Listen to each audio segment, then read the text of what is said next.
Kemudian usul yang kedua atau pondasi yang kedua yang akan disebutkan oleh Syekh Muhammad bin Abdul Wahhab rahimahullahu taala adalah tentang bersatu atau persatuan di atas agama dan larangan untuk apa? Berpecah belah. Dan ini juga sangat relevan, Pak, terutama di zaman sekarang. Ya. Persatuan dan kesatuan, bersatu, bersaudara, ini harus kita jaga. Jangan sampai gara-gara urusan politik pecah belah. Gara-gara beda pilihan nggak mau bertegur sapa. Ya. Padahal itu adalah urusan apa? Urusan, kalau boleh dikatakan, urusan dunia. Ya, urusan yang diperebutkan, ya, memperebutkan tanggung jawab yang besar. Bahkan sampai berdarah-darah untuk apa? Untuk memperebutkan tanggung jawab yang besar, yang kalau tidak benar-benar dijalankan dengan amanah, maka bisa menjerumuskan seorang masuk ke dalam nerakanya Allah Subhanahu wa taala. Sehingga ya di usul yang kedua ini adalah bagaimana Syekh Muhammad bin Abdul Wahhab rahimahullahu taala akan menjelaskan kepada kita semuanya akan pentingnya bersatu, persatuan. Kalau kita bersatu, kalau kita tidak berpecah belah, kalau kita tidak bercerai-berai, maka umat Islam itu akan sangat kuat, Pak. Ya. Karena tidak dipungkiri di zaman sekarang ini, terutama di negeri kita Indonesia, agama Islam sangat banyak. Bahkan jumlahnya berapa? Sekarang ada yang tahu nggak? Jumlah umat Islam di Indonesia berapa persen ya, kalau gitu? Berapa? Ada yang tahu nggak? Kurang lebih 80%. Banyak nggak kira-kira? Sangat banyak. Tapi bagaimana kondisi kita? Nah, kadang dilecehkan sana sini agama kita. Ya, kadang agama kita dijadikan lelucon, dijadikan bahan candaan, dijadikan bahan apa namanya itu yang stand up comedy, olok-olokan. Kita enggak memiliki apa? Memiliki kekuatan, enggak memiliki izzah di dalam apa? Di dalam bernahi mungkar, Pak. Sehingga biasa-biasa saja dilakukan sekali, nanti dilakukan lagi, diulangi lagi, dan seterusnya dan seterusnya. Ya, orang-orang yang melakukan tersebut hanya mengatakan apa? Saya minta maaf, diklarifikasi dan seterusnya. Yang seharusnya kalau diterapkan hukum Islam, orang-orang yang menolak agama itu adalah iya seperti itu sudah. Habis. Akan tapi begitulah, inilah apa namanya realita kebenaran sabda Nabi kita sallallahu alaihi wasallam di akhir zaman itu kaum muslimin sangat banyak. Akan tapi mereka seperti buih. Bapak-bapak pernah jalan-jalan ke pantai enggak? Hah? Kapan terakhir Bapak ke pantai? Tahunnya lalu. Jauh ya pantai dari sini ya? Paling dekat di Pantai Pukis ya? Atau mungkin ada yang pulang kampung kemarin kayaknya? Nah, buih itu enggak ada kekuatannya. Ketemu sama batu habis, ketemu sama pasir habis, bahkan ketemu sama kita di situ buihnya apa? Enggak ada kekuatan sama sekali. Dan itulah kondisi umat Islam ya, yang meskipun banyak namun tidak memiliki kekuatan. Sampai kapan kekuatan itu akan kembali? Nabi kita sallallahu alaihi wasallam memberikan satu solusi. Solusinya apa? Hatta tarji'u ila dinikum, sampai kalian kembali kepada agama kalian, kembali beragama seperti agama Nabi, kembali beribadah seperti ibadah Nabi, kembali berakidah seperti akidah Nabi, kembali meninggalkan kesyirikan-kesyirikan sebagaimana Nabi sallallahu alaihi wasallam sangat khawatir dan takut terhadap apa? Kesyirikan. Kita lihat merajalela, bahkan yang terdepan melakukan kesyirikan itu adalah siapa? Umat Islam. Ya, yang paling depan naruh kepala kerbau di lautan itu siapa? Itu KTP-nya kalau dicek Islam. kalau KTP-nya, ya. Kemudian yang terdepan kemarin tanggal 1.00 jam 00 itu yang merayakan siapa? Umat Islam. Ya, yang tiup trompet, yang menyalakan petasan, yang mengganggu bahkan sampai kita nggak bisa tidur. Ya, itu siapa yang melakukannya? Kaum muslimin, yang padahal itu bukan bagian dari ajaran agama Islam, yang bahkan secara kebiasaan adat itu sangat mengganggu. Ya, bukan hanya sekedar agama ataupun yang semisalnya, bahkan di masyarakat kita pun sangat mengganggu hal tersebut. Dan seperti biasa beliau akan menyebutkan dalil-dalil tentang ya anjuran dan perintah untuk bersatu, baik dari Al-Quran ataupun juga dari sunnah Nabi Muhammad SAW, dan juga larangan-larangan untuk berpecah belah, baik dari Al-Quran ataupun dari sunnah Nabi Muhammad SAW.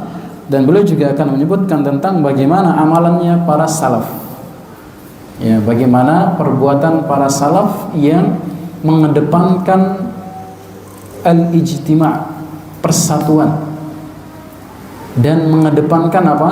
Menghindari perpecahan. Sangat sangat patuh. Dan salah satu cara mendapatkan atau bersatu tersebut adalah pada pondasi yang ketiga. Jadi saling berkaitan dengan pondasi yang kedua. Pondasi yang ketiga adalah Syekh akan menjelaskan tentang mendengar dan ketaatan kepada pemerintah. Dan itu diantara cara menjaga, atau salah satu cara menjaga persatuan adalah apa? Dengan as-sam'u wa ta'ah, mendengar dan taat kepada pemerintah.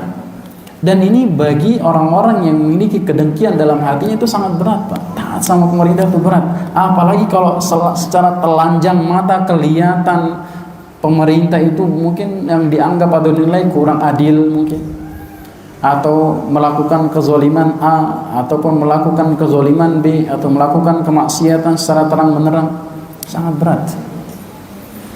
Padahal Nabi kita SAW sangat menekankan untuk apa? Untuk taat kepada pemerintah. Bahkan meskipun yang memimpin kita, kata Nabi kita SAW, adalah budak yang selayaknya tidak pantas menjadi apa? Pemimpin. Akan tapi kendati demikian, meskipun budak yang menjadi pemimpin kita, kata Nabi kita SAW apa?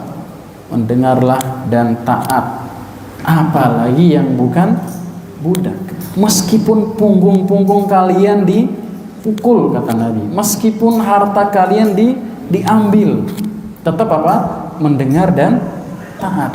Kira-kira sama pemerintah kita sekarang kita pernah dipukul enggak? Nggak pernah. Pernah diambil hartanya enggak? Nggak tahu kalau yang itu ya. Ya, mungkin pernah. Tapi secara langsung kan belum pernah ya, enggak pernah ya. Baik. Intinya selama dia masih muslim dan selama itu menjadi cara menegakkan persatuan, dan sebagai contoh yang sangat konkret Bapak-bapak yang dirahmati Allah Subhanahu wa taala, bagaimana potret dari Al-Imam Ahmad bin Hanbal rahimahullahu taala, potret yang sangat konkret di dalam apa? Menjaga persatuan pada poin yang kedua, dan juga bagaimana beliau taat kepada pemerintah. Yang pada saat itu mungkin kalau dinilai, kalau seorang muslim yang mengatakan demikian bisa kafir, Pak. Mengatakan Al-Quran adalah makhluk. Bahkan dipaksa orang-orang mengatakan apa? Al-Quran adalah makhluk. Mengatakan demikian saja itu bisa apa? Bisa keluar dari Islam, apalagi memaksa orang, memaksa para ulama zaman tersebut. Tapi apa yang dilakukan oleh Al-Imam Ahmad bin Hanbal rahimahullahu taala? Beliau bersabar. Beliau apa? Bersabar untuk menjaga persatuan dan tetap tegaknya negara Islam saat itu. Kalau beliau mau mengatakan satu fatwa saja, lawan habis itu, Pak. Ya, pendukung beliau sangat banyak sekali. Murid-murid beliau sangat banyak sekali dan militan. Akan tapi perintah dari Allah Subhanahu wa taala dan dari Nabi sallallahu alaihi wasallam harus mendengar dan taat. Bahkan beliau dicambuk sampai 100 kali, bahkan beliau dipenjara kurang lebih selama 2,5 tahun di penjara. Ya, dengan umur yang sudah tidak muda lagi, Pak. Ya, bukan masih gagah perkasa, umur yang sudah tidak muda lagi, tetapi beliau tetap mendengar dan taat dan tidak mau mengikuti apa yang diperintahkan oleh pemerintah yang menyelisihi tentang apa? Al-Quran dan juga sunnah Nabi Muhammad sallallahu alaihi wasallam. Kemudian beliau seperti biasa akan menyebutkan dalil-dalil tentang perintah untuk taat dan mendengar kepada para penguasa baik dari Al-Quran ataupun dari sunnah Nabi Muhammad sallallahu alaihi wasallam. Dan beliau juga akan menjelaskan tentang bahwa di antara tanda seorang beriman kepada takdir adalah dia mendengar dan taat kepada penguasa. Ya, jadi ini bukan main-main, Pak. Ya, kalau kita beriman kepada takdir bahwa Allah Subhanahu wa taala mengangkat orang ini sebagai pemimpin loh.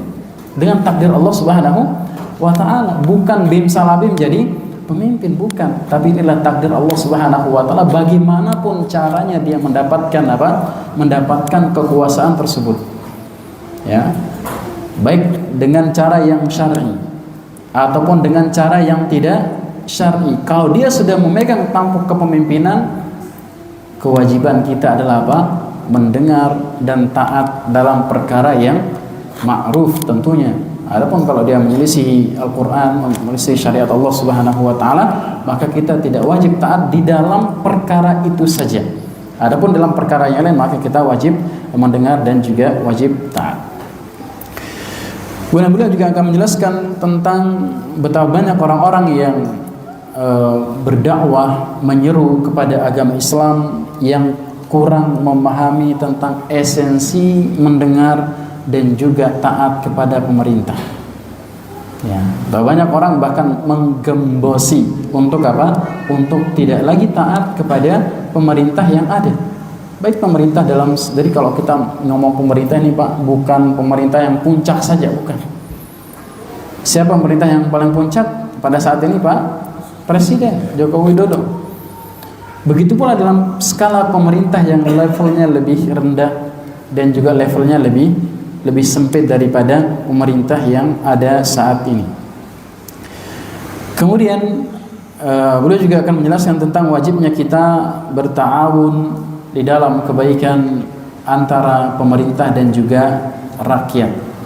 Dan ini bisa mengokohkan apa? Mengokohkan tali persatuan dan mengokohkan kekuatan negara. Apabila apa? Apabila rakyatnya itu kerjasama dengan pemerintah dan semuanya kita menginginkan kebaikan,